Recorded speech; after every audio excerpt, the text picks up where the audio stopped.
हुजूर जान आलम सल्लल्लाहु अलैहि वसल्लम ने फरमाया कि रोज़ादार अल्लाह तबारक व ताला की बारगाह से दो खुशियों का मुस्तहिक होता है। रोज़ादार को अल्लाह करीम की बारगाह से दो खुशियां नसीब होती हैं। पहली खुशी इंसान को, रोज़ादार को उस वक्त नसीब होती है कि जब सारा दिन गुजार कर वो मेहनत मुशक्क़त भी करता है, अपने लिए रिज़्क़ हलाल भी कमाता है, अपने घर के मामलात भी पूरे करता है और सुबह से लेकर शाम तक खाने पीने से रुका रहता है, अपनी भूख प्यास की तकलीफ बर्दाश्त करता है, अपनी ख्वाहिशात को पूरा नहीं करता,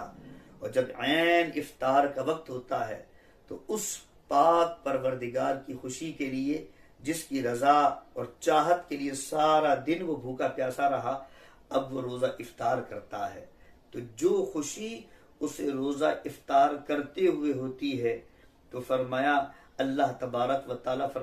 कि अल्लाह ताला उसकी खुशी पर नजर फरमाता है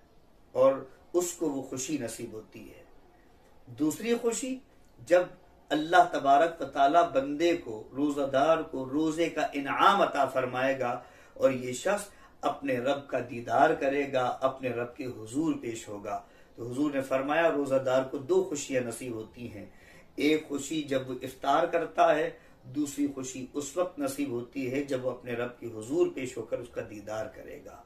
तो रोजादार अल्लाह ताला की बारगाह से इतने बड़े इनाम, इतने बड़े इकराम पाता है। रोजा ऐसे ही इंसान को भूखा प्यासा रखने